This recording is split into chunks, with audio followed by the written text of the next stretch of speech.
Hello, this is Coach Aaron Saft and the Running is Life podcast. And today got part 2 of 21 super effective habits of highly successful people. The last episode, if you hadn't listened, being part 1, I went through 13 of the 21, and today we're going to finish that list off. I'm going to start out with something I actually read today, and oftentimes I find that things kind of come across your path right when you need them.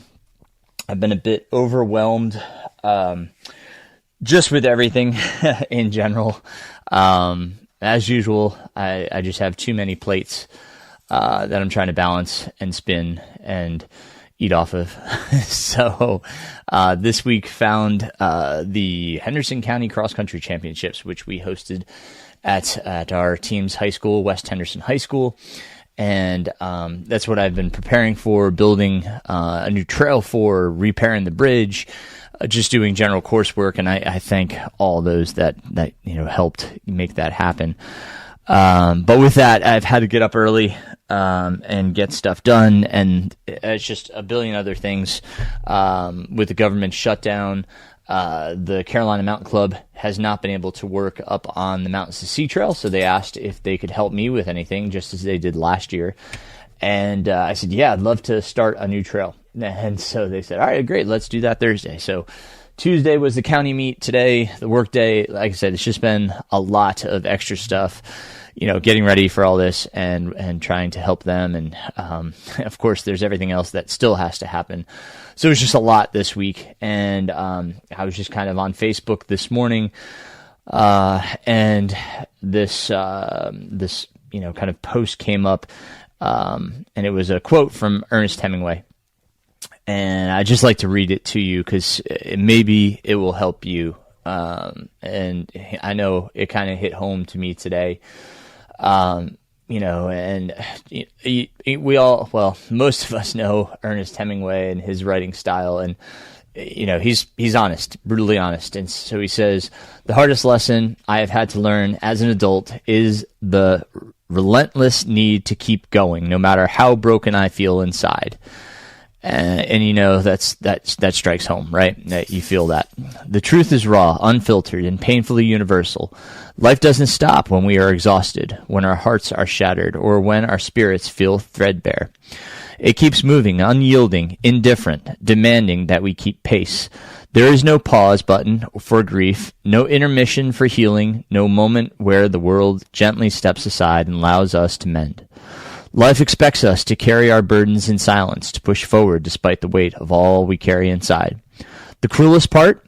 No one really prepares us for this. As children, we are fed stories of resilience wrapped in neat, hopeful endings, tales where pain has purpose and every storm clears to reveal a bright horizon.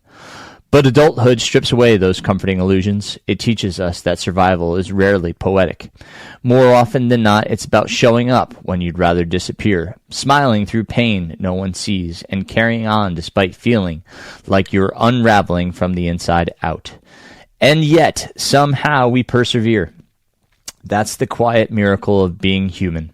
Even when life is relentless, even when hope feels distant, we keep moving. We stumble, we break, we fall to our knees, but we get up. And in doing so, we uncover a strength we never knew we had. We learn to comfort ourselves in the ways we wish others would. We become the voice of reassurance we once searched for.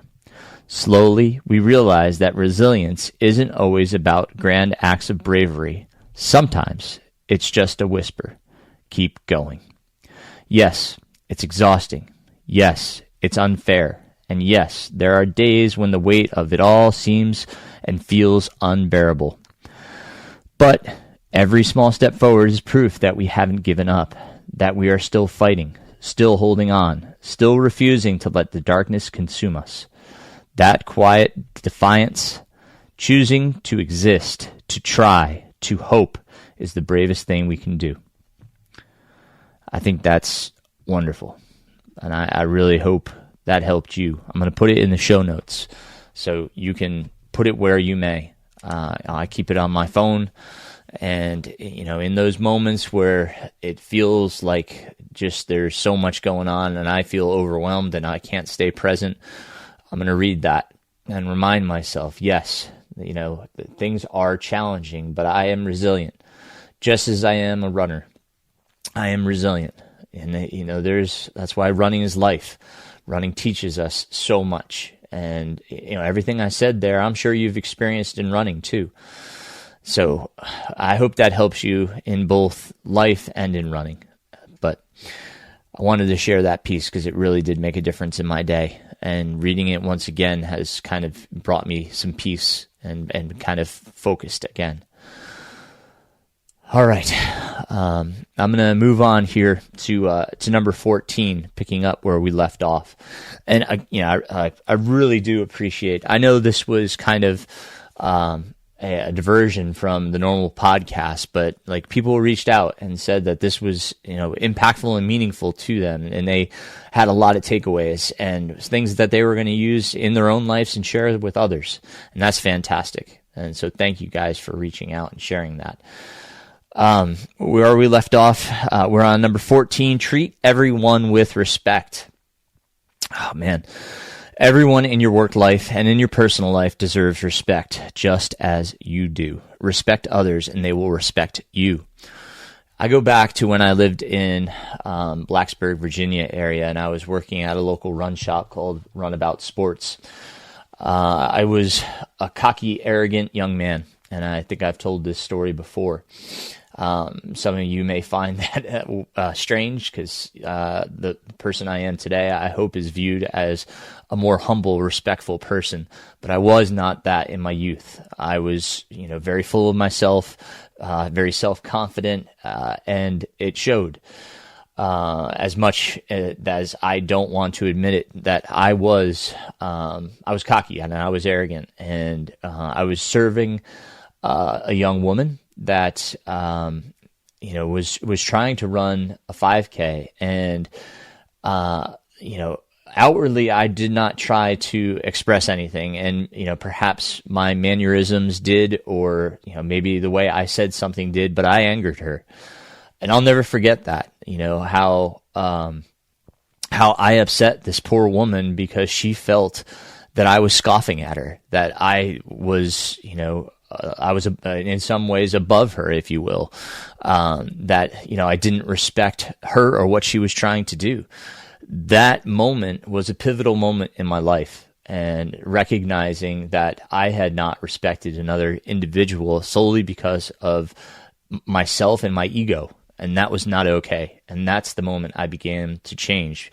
She complained to the owner, and my good friend, Scott Sosha, one of my best friends, who I attribute a lot of my changes to, he took me aside, and in a very gentle way, he explained to me that, we have to understand that others, they're doing the best they can. And by that, we have to respect them and understand that not everybody is an elite, and not everybody should be, and that the people at the back of the pack are just as important, and if not more impressive than those at the front.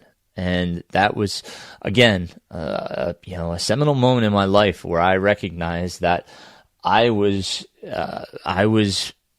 selfish, and I was egotistical, and that was not okay. That's not who I wanted to be. And that's where I began to evolve and learn to respect everyone, whatever they were trying to do, be it run, walk, whatever it was, that I needed to be more mindful and understanding that, everybody was trying to do their best. And that was the beginning of a lot of changes for me. And that all began with respect and respecting others. And, I don't think I need to say anything more on that. Just treat everyone with respect, no matter what their view, opinion, whatever it may be. That is theirs, and that is theirs to hold. Okay. And you can have conversations. You can have meaningful conversations as long as it's done with respect. 15, think about the process, not the end point. Oh man, we've talked about this one in the podcast, and I love that it's here. It says you'll be happier and more fulfilled when you're moving toward your mission rather than simply focusing on achieving a goal.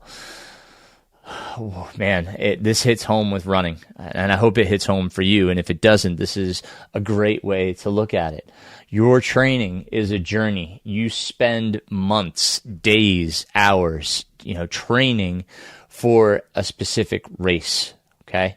Whether the race goes good or bad, that race is simply over the course of a day, perhaps a week, right?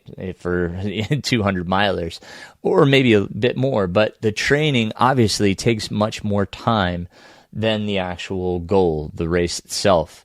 So if we are focused solely on that one day, we're missing a ton of joy. We're missing the day in and day out and the opportunities to be happy, present, and acknowledging that we have some great opportunities every single day of our lives.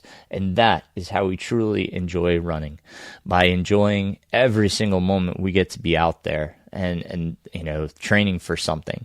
That can be hard sometimes. I'm not saying it's going to happen every day, but when we take that step back and look at the bigger picture, we can begin to see that we love running because we get to do it on a daily basis. And on that daily basis, acknowledging the fact that we have that opportunity is an amazing thing. So think about the process and not just the end point. Number 16, seek multiple viewpoints. Actively look for different perspectives than your own. None of us knows everything, nor should we even try. And it goes back to something I said in podcast 1. And I'm always looking for new and different ways to, achieve the same goal, because not everybody can train the same, right? So I don't want to feed the same training program for even a person that's training for the same race. So if two people are training for the Boston Marathon, it's not that they have to take the same path and do the same workouts, the same mileage. They shouldn't. They're two different individuals with two different abilities. And so with that said, when we take that step back and try to find different viewpoints of like what has worked for other people, especially if, what you're trying is not working for that individual. It goes, to why I'm reading Training for the Uphill Athlete. And I think I struggled to think of the title of the book last time, but I've been reading more and more on that book, and I even haven't even gotten to the training philosophies or any of that methodologies. I've just been going through the basics and the systems, but it is a great reminder as to why we train. What is the point of our training? What are we actually conditioning? And it actually is our metabolic systems, and they're right. We are training to improve and enhance our metabolic systems, and because that's what supplies us the energy to do so. We forget that oftentimes, and sometimes, just as I said last week with the book The Comfort Crisis, something hits us because we hear it in a different way, and that's exactly what this book, the Uphill Training for the Uphill Athlete, that's exactly what it's doing for me.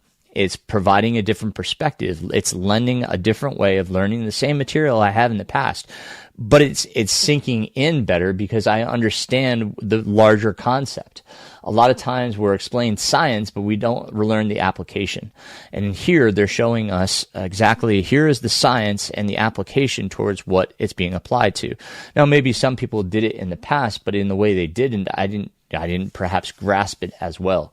So with this, I'm learning to see other viewpoints, right? In some ways, and it may be that we have a problem in life, and that's when we talk to a spouse, a colleague, to get their perspective, because they may see it in a different way. They may see it in a different light. It's it's great to use networks that, be it on social media or whatever it may be, to ask questions if you don't understand, or if you, like I said, need a different viewpoint, to say, hey, I've been doing this and it doesn't seem to be going so well.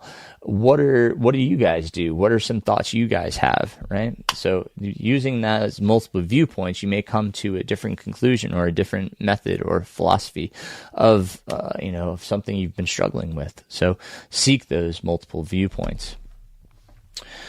Number 17, be creative. Always make a point of exploring and trying new things. Refuse to accept mediocrity. And what did I say? Like, if something is not working, then you have the wherewithal to be able to say, hey, this isn't working. I need to change something up. All right. It's like the first time when I was training for the Grand Slam, things were not going the right way. I was getting slower. I was getting more and more fatigued. And so I brought it up and said, hey, I'm not sure what you're seeing, but, this is what's the reality. And I'm getting slower and I'm getting more and more tired. We need to do something differently. And, usually that training would have worked, but for that training cycle, it did not. So we had to be creative. We had to come up with a different way of both, kind of reversing what was going on while still being able to progress and train for the Grand Slam. So sometimes you do have to be creative. And again, that may be by seeking others' viewpoints, right? That our creativity may be limited in the way that we can come up with other resolutions. But if we go back to what we just stated, using other viewpoints can help us in that way to be creative, because we can get those viewpoints from other people to create other solutions or other pathways to do the same thing. So yes, do not accept mediocrity. Do not fall into, this is what I've always done. This is what's always worked, because at some point, you're not going to get that bump that you're looking for. Now, if you're okay with having the same results in and out, okay, that's fine. Respect that. But if you are looking to get better, have better results, you're going to have to change some things in order to do so, in whatever it is.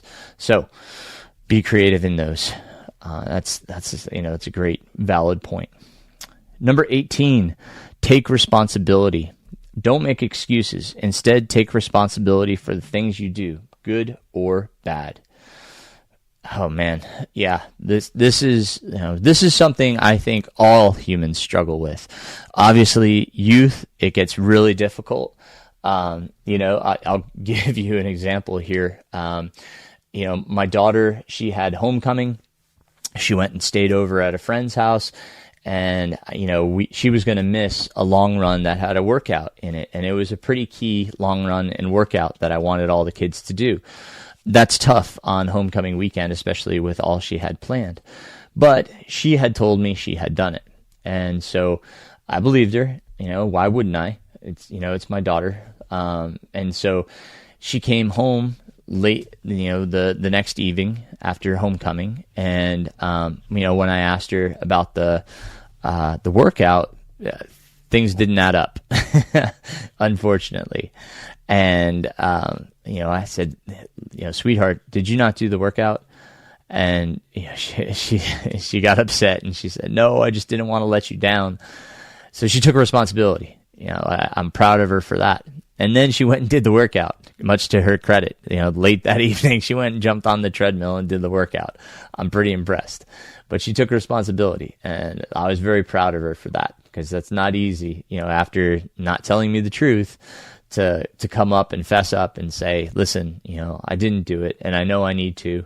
And she went and did it. That's hugely impressive for a 14-year-old. And we talked about, of course, this whole situation. She didn't have to be upset and worried all day. She could have just told me the truth up front, right? And then just handled it when she got home, just as she did anyway.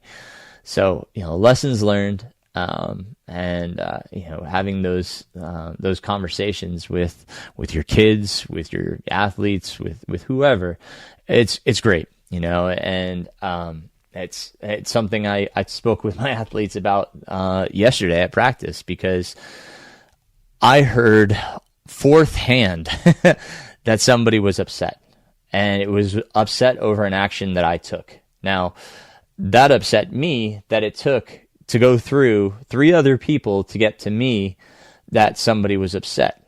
That's that's not okay in my book, right? I want these athletes to learn to speak for themselves, right? To take responsibility and say, hey, I don't agree with this. I'm upset by this. And that's what I talked to them about. I said, I'm the first person you should come to. Whoever you're upset with is the first person you should go to. At this stage of their lives, that's difficult because the parents want to do everything for them. and the parents want to advocate for their kids.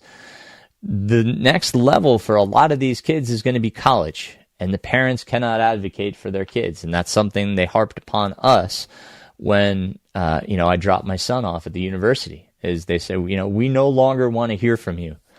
Your son or daughter is 18 years old, responsible for themselves and responsible for their own actions. They have to take the responsibility and the initiative to communicate. And so, it's something that I've been really trying to express to these kids, is that, pretty soon mom and dad are not going to have that capability, and they have to learn to speak up for themselves. It's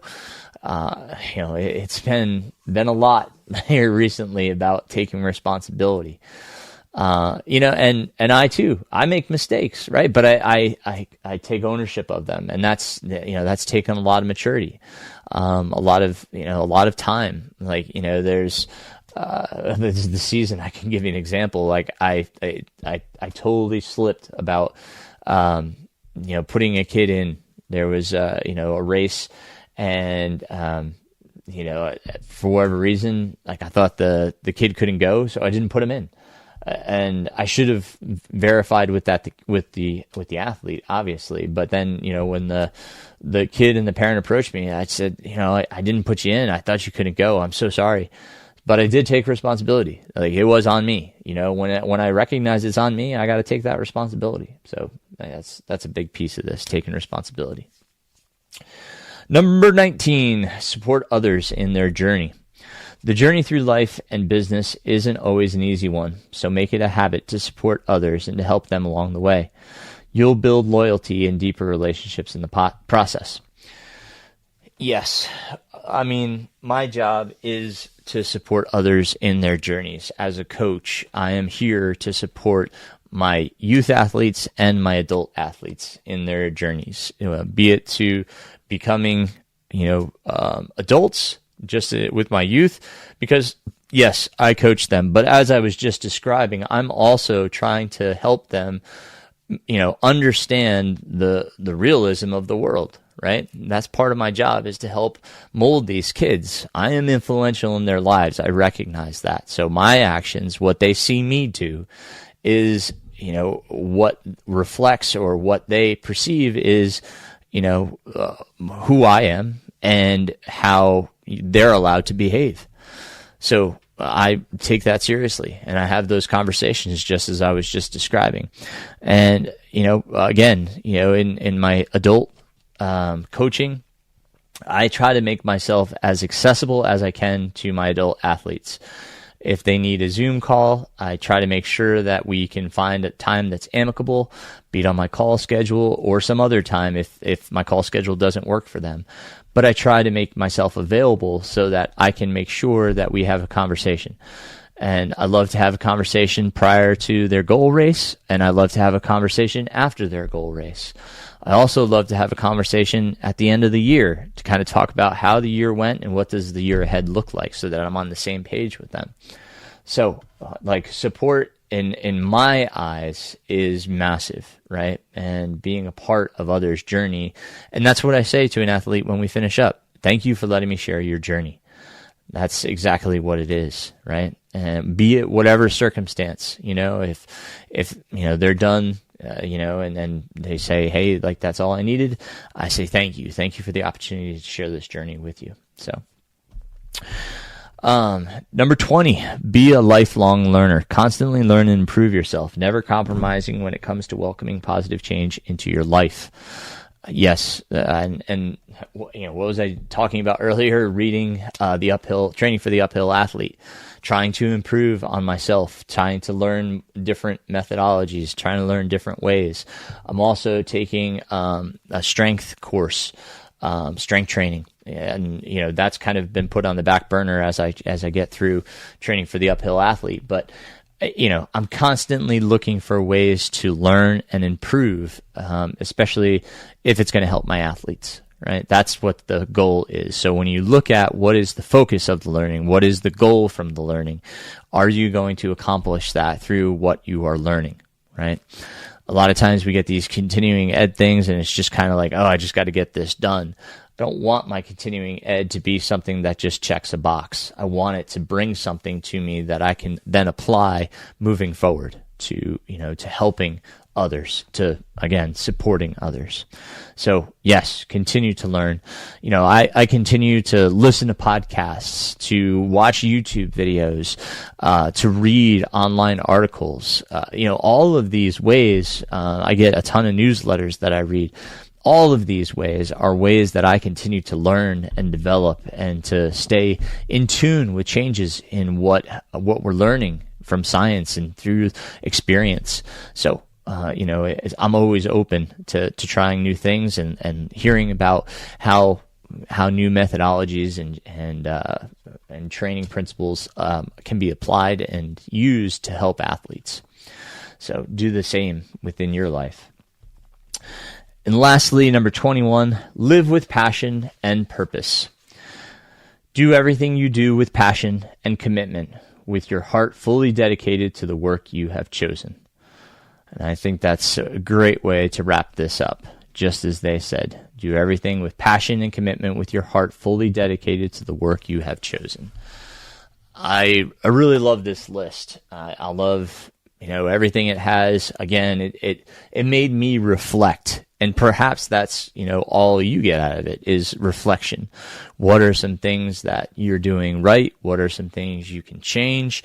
So use these. And again, I'll put in the show notes this, a link to this article so that you can read through it whenever you have the chance. And again, the Ernest Hemingway quote, I'll put that in the show notes as well. It's, as I said, let's continue to grow and to evolve and be better, or the best version of ourselves that we can be.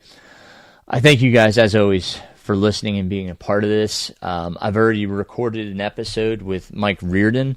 I'll be posting that next week. And Mike and I talk about his experiences from this year. He did Cocodona for a second time this year. I did an episode earlier with his first experience of Cocodona. So we talk a little bit about Cocodona 250 in the episode, and we also talk about his experience most recently at the Mammoth 200. So that's Mammoth Lakes, California. He just did that one, and he did it as a soloist. So he didn't have any crew or pacers. Pretty incredible. He also hiked the Wonderland Trail. He did a 100-mile hike with his wife. So some really cool things that we talk about. So I'll be releasing Mike's episode next week. And actually, as this episode comes out, I'll be talking with Rachel Blinn about her experience at the Tour de France this year. This was her second year in a row of finishing the Tour de France. So we're going to talk about that. And, it's I feel pretty good because I have a better grasp of what she went through. Not completely, obviously, but, I can understand where she's coming from and ask some questions based on what I experienced. So I'm pretty excited for that conversation. So next week will be Mike Reardon, and the following week will be Rachel Blinn. So got some great episodes coming up. I hope you're enjoying the re-release of the podcast here. And if you guys have anything you want me to talk about, feel free to reach out. I always appreciate the questions, comments, and anything you have to bring. We're going to get into some training principles because, things keep changing and evolving. And I want to make sure that we stay up with everything that's going on. So we'll have some of those episodes as well. But I want to thank you once again, my friends, for being a part of the Running is Life podcast. If you have to reach out to me for any concerns, all of my contacts are in the show notes. If you'd like to reach out to me about coaching, I am accepting athletes, be it now or, later on in the year, perhaps even in the beginning of 2026. So feel free to reach out for that. If you want to learn more about my coaching, you can visit my website, runningislife.run. Until next time, my friends, keep moving forward. Running is life.